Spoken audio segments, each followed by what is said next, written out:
all that, Mani was grateful, it seemed to me, that I had come and wanted to meet him and wanted to see them and discuss at some considerable length how he had gone about making them. He said, learned the rudiments of Final Cut Pro, which was a technology that was still new at that point of time, and which was now on his MacBook, attached to an external 500 gigabyte hard disk. With these, he edited his own footage, choosing to do his work while lying down on a bed. This is important. As he edited, Mani chanced upon a discovery, he said. He found that moving his mouse while in a semi-reclining posture appeared akin to drawing. And so, even as Mani edited, he began sketching, began making figures that morphed into natural shapes using extremely light pencils, also in the same reclining pose. He showed me some of those sketches, which I recall as very delicate and vulnerable, made with faint, near invisible lines. Now in 2011, as we spoke on the phone, although terminally ill, he described with characteristic energy yet another activity that seemed to have gripped him.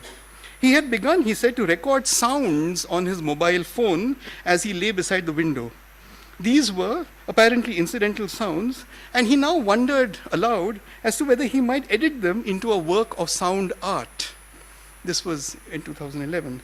I suggested to him that if he was indeed serious, maybe we could get him a rather more sophisticated sound recorder. I offered to speak to Vikram Zoglekar about it. He agreed that this might be done, but almost immediately added that the sound that he was actually recording on his mobile was not so bad, and that he had gotten rather attached to what he was doing. It all seemed like I'd heard it before. I remembered how enthusiastically he had described his handycam work, despite his evident reluctance to show it to me, and I wondered now what might be the fate of this proposed sound work.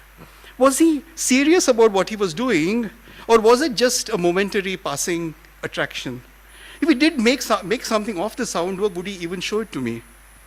Over the last 2 years, I mean, between 2015, 16, 17, let's say 3 years, thanks to various of Mani's friends and students, both here and in Holland, what's happened is that we've gradually pieced together a fair bit of this miscellaneous work that had obsessed him in the last years of his life, and it does seem that there might well be a considerable body of it. Some of this work is actually being shown on European television, for example. An astonishing film called, believe it or not, Danish Girls Show Everything. There was films like I Am No Other or The Monkey's Raincoat, which appear to be complete, except that he did not show them to anyone consciously, to my knowledge. I don't think they were ever publicly shown. There were things that he has done for Oceans, for example, a signature film that he did. There are, for example, then the home movies that he made on his mobile phone, which Gurvinder Singh has put together in a DVD called Riyaz, which were clearly not intended to be shown to anybody. There were the sketches I'm talking about, which I don't know what has happened to. There are the poems, I think 18 poems that he wrote in English, which have been designed into a book by Gurvinder Singh, which have not been published. All of this material, this last years of his life material, produces a conundrum.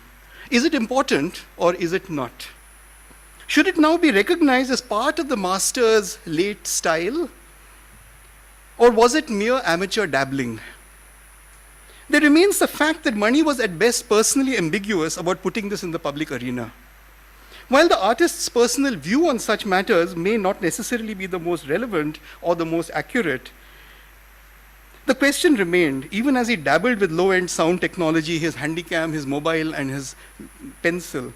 Had he perchance lost interest at this point of time in art making as an end product?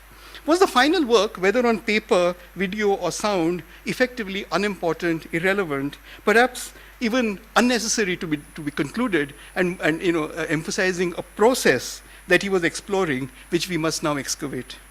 A few further thoughts came to my mind that day. Was Mani even making any distinction anymore between these different activities of recording, editing, and drawing, or were all of these somewhere in his mind variations of the same activity?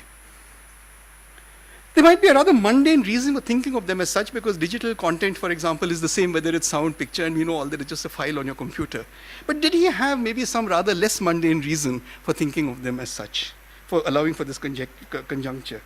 Did Mani have, for example, another understanding of digital convergence, perhaps even a new role there for both poetry and pencil on paper drawing?